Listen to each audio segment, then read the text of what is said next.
Hello everyone. In this video, I'll be translating and summarizing the latest Urdu broadcast by Imran Riaz Khan to make it accessible for our English-speaking audience. Let's go through the key developments and insights in Imran Riaz Khan's words. There are two news stories I will present to you. From them, you'll understand what kind of system Pakistan is actually serving, and for whom this country has become a paradise right now, and for whom it has been turned into a living hell. Let me tell you the first news. This is from Gujranwala, and it's an extremely tragic story. A resident of Gujranwala, named Anwar, received an electricity bill of 800 rupees, but he didn't have the capacity to pay it. He couldn't afford it.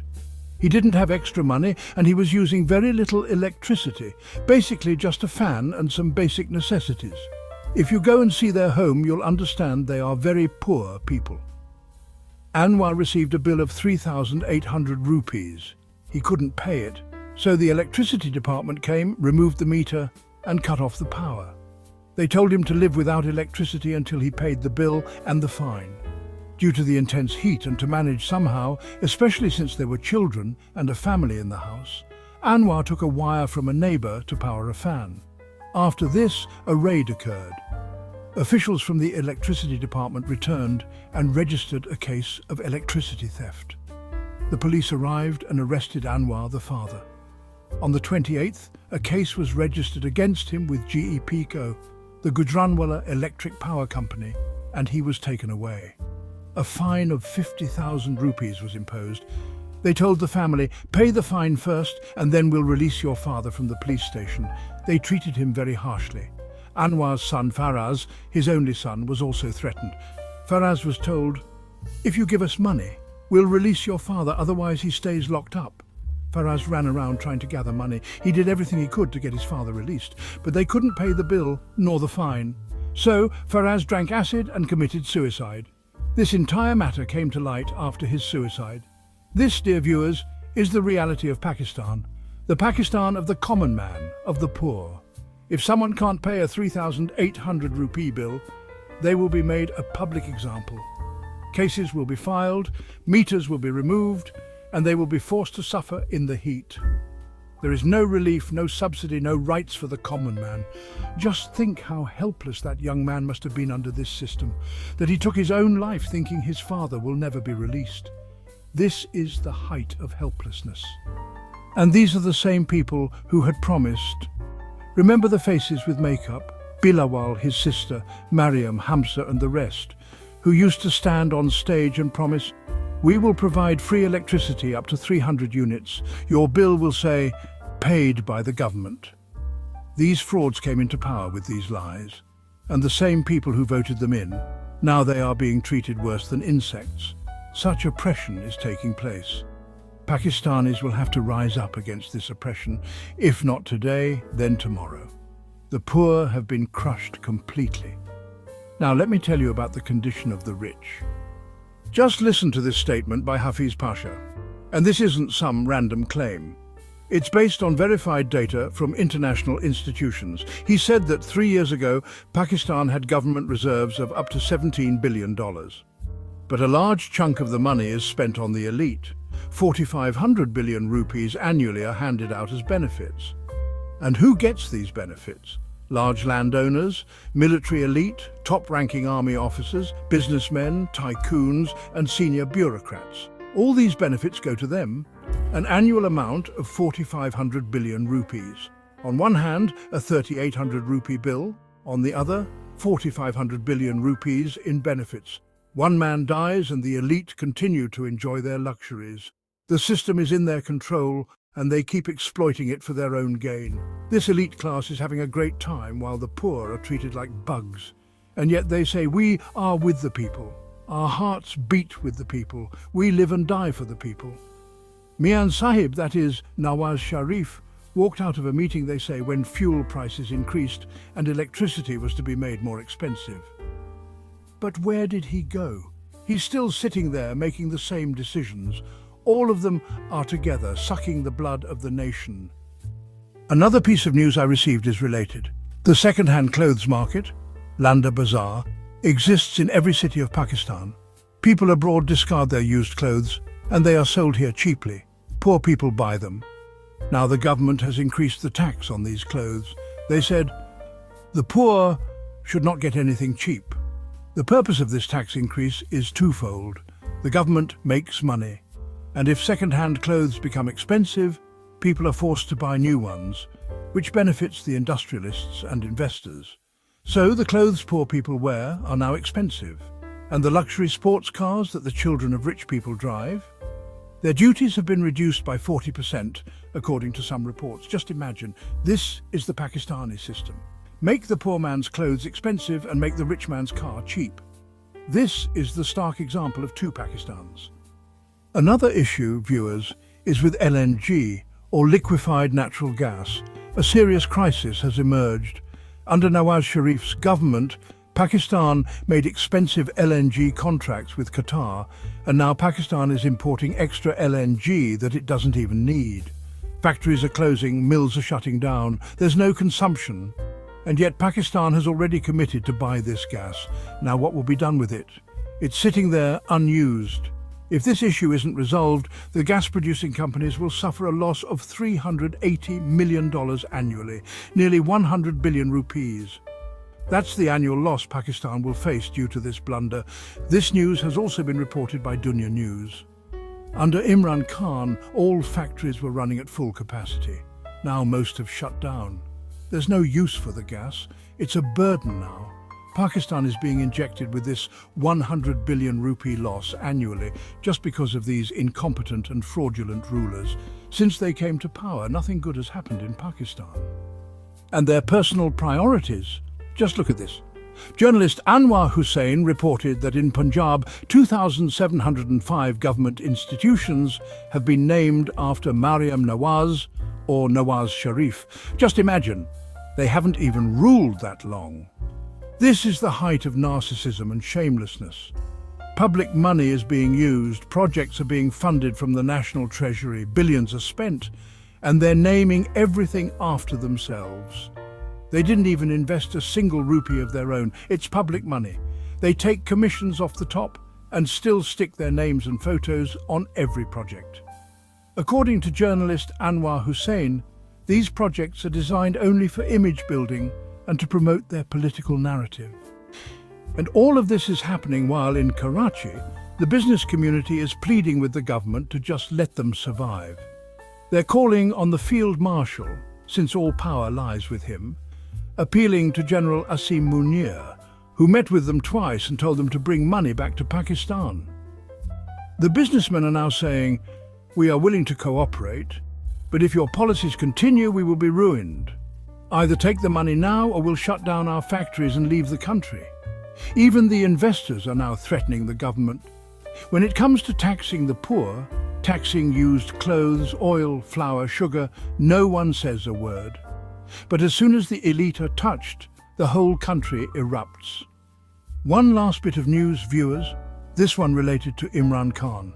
According to a statement by Alima Khan, his sister Imran Khan is being told, "Just admit to what happened on May 9th. We'll give you a minor punishment. You serve a bit of time and we'll let you go. Forget about CCTV footage and let the government run." But Imran Khan is standing firm. Let me tell you what's happening. Imran Khan has been given an offer. He should accept responsibility for the events of May 9th. He should show some remorse. He should stop demanding things like the release of CCTV footage or a judicial inquiry to find out who was involved on May 9th. He should forget all that and let it go. He's being told, just accept it, we'll give you a sentence and the time you've already spent in jail will count as your sentence, then you'll be released. So it would become a win-win situation for the establishment too, because they are the ones who orchestrated the whole thing. But Imran Khan is standing firm and not accepting it. Still, this could lead to his release. If he is sentenced to 2 or 3 years, he has already spent that time in jail. But to benefit from this, he would have to accept responsibility for May 9th, something he refuses to do. Alima Khan has also revealed that Pakistan Tehreek-e-Insaf, or PTI, has prepared a very strong plan, which will be announced after the 10th of Muharram, concerning a protest movement. As I mentioned earlier, a nationwide protest movement is about to begin. Pakistanis have tolerated enough. They've been bearing things for 70 years. And in the last 3 years, the level of brutality has reached its peak. Pakistanis have endured a lot. Now they have one chance. If all Pakistanis come out of their homes, and I emphasize all Pakistanis because you never know with Pakistanis, if they come out and shut everything down for just 3 days, meaning if people come out and just sit on the roads, no one can forcibly drag them back into their homes. Whatever area, road or lane is near your house, if you just come and sit there, the entire system will come to a halt. If you shut down the entire system, the establishment will fall at your feet and ask you what you want them to do. Then the nation can make its voice heard. It can reclaim its mandate. This is the final and most powerful option. Imran Khan has said decisions will be made on the streets because there's no hope from the courts or parliament. For the first time in history, something is happening that even the worst dictators never did. What this Punjab government is now doing.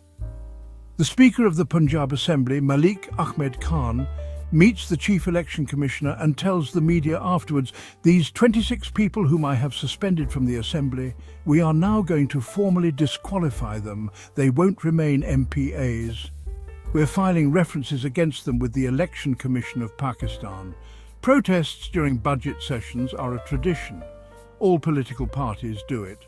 But Mariam Nawaz, having no political training or maturity, couldn't tolerate the criticism.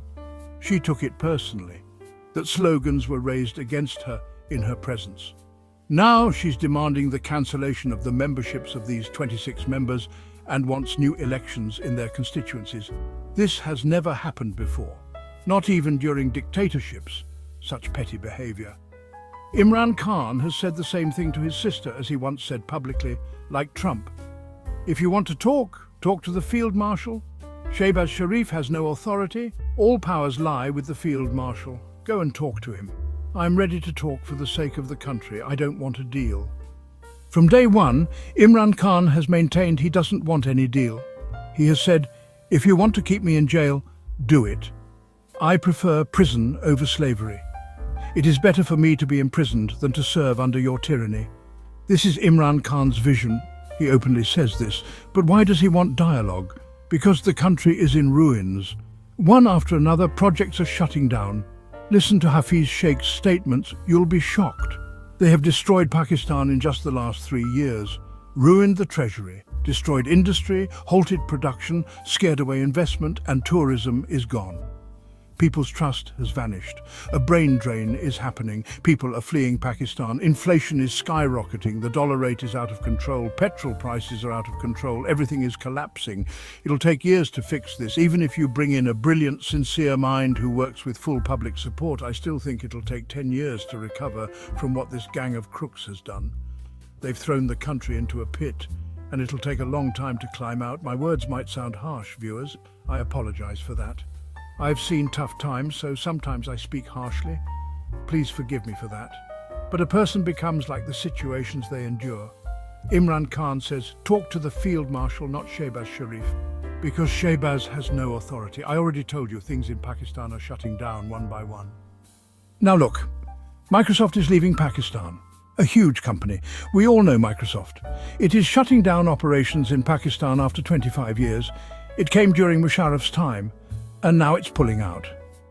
Arif Alvi tweeted about it too. He said, Microsoft decided to end operations in February 2022, just before Imran Khan's government was toppled. Bill Gates visited Pakistan and met Arif Alvi. Alvi said he awarded him Hilal-e-Imtiaz. They sat on the lawn and he asked Gates about investing in Pakistan. Gates confidently said, we've already arranged a call between Imran Khan and Satya Nadella, Microsoft's CEO. Everything is in place. In 2 months, the Prime Minister and I will announce a major Microsoft investment in Pakistan.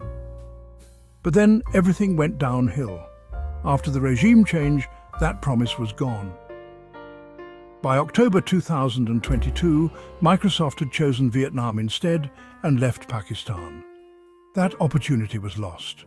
Now our skilled workforce is leaving the country. Our purchasing power is declining. In the end, Alvi said the only way forward is dialogue. Stakeholders should sit down and talk. Many people feel hopeless about the current system and election process. Pakistanis believe the only way out of this crisis is dialogue. Arif Alvi said there was a time when everything was coming to Pakistan. Microsoft was bringing investment. Now it's leaving. This is the state Pakistan has reached. It seems some guarantees may have been given to the US. Senator Mushtaq said, "There is no such thing as a free lunch. Donald Trump didn't offer help for free." It looks like Pakistan has made some assurances to the US. For example, Pakistan suddenly nominated Trump for the Nobel Peace Prize. Then Pakistani ministers started mentally preparing the nation for the Abraham Accords, which essentially means recognizing Israel. Federal ministers of Pakistan are now preparing the public to accept Israel. It seems like guarantees have been given to the US. Senator Mushtaq even wrote a detailed article about this. He said that Shahbaz's cabinet members are now regularly talking about the Abraham Accords and a two-state solution in the media.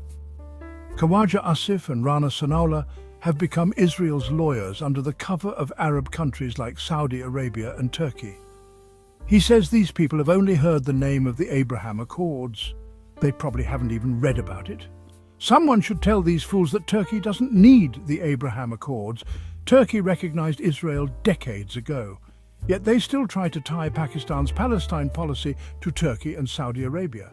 When asked what they would do if Iran refuses to recognize Israel, they said, "We'll try to build consensus," meaning they'll try to convince Iran to accept Israel. Once, Pakistan refused to recognize Israel. Now its role will be to persuade Iran to do so. It's shocking how quickly everything is changing. The establishment's desire, especially General Bajwa's, is advancing faster than expected. These days, establishment figures are spending a lot of time with clerics. Mohsin Naqvi also sits with clerics now. You often see clerics close to the establishment. They're being brought in case any decision has to be made about the Abraham Accords or recognizing Israel to avoid complications. Lastly, Khadija Shah has set up a medical camp and deserves appreciation. She has endured a lot, but she's doing a great job for underprivileged prisoners and their families. She has set up a screening camp outside the jail where people come for trial. Tests are being conducted to check what diseases the prisoners, especially those arrested around or after May 9th, might have. Because of dirty water, many people have fallen sick and some have died. PTI is demanding an inquiry. Of course, there hasn't even been an inquiry into the events of November 26th or May 9th, so what inquiry can we expect? But at the very least, these poor patients should be examined, and if they need treatment, they should get it. That wraps up our translation of Imran Riaz Khan's video. I hope this English version helped you understand his message better. Please like, share and subscribe to Awami Lens to help our community grow. Don't forget to leave a comment below and let me know what you thought of this effort.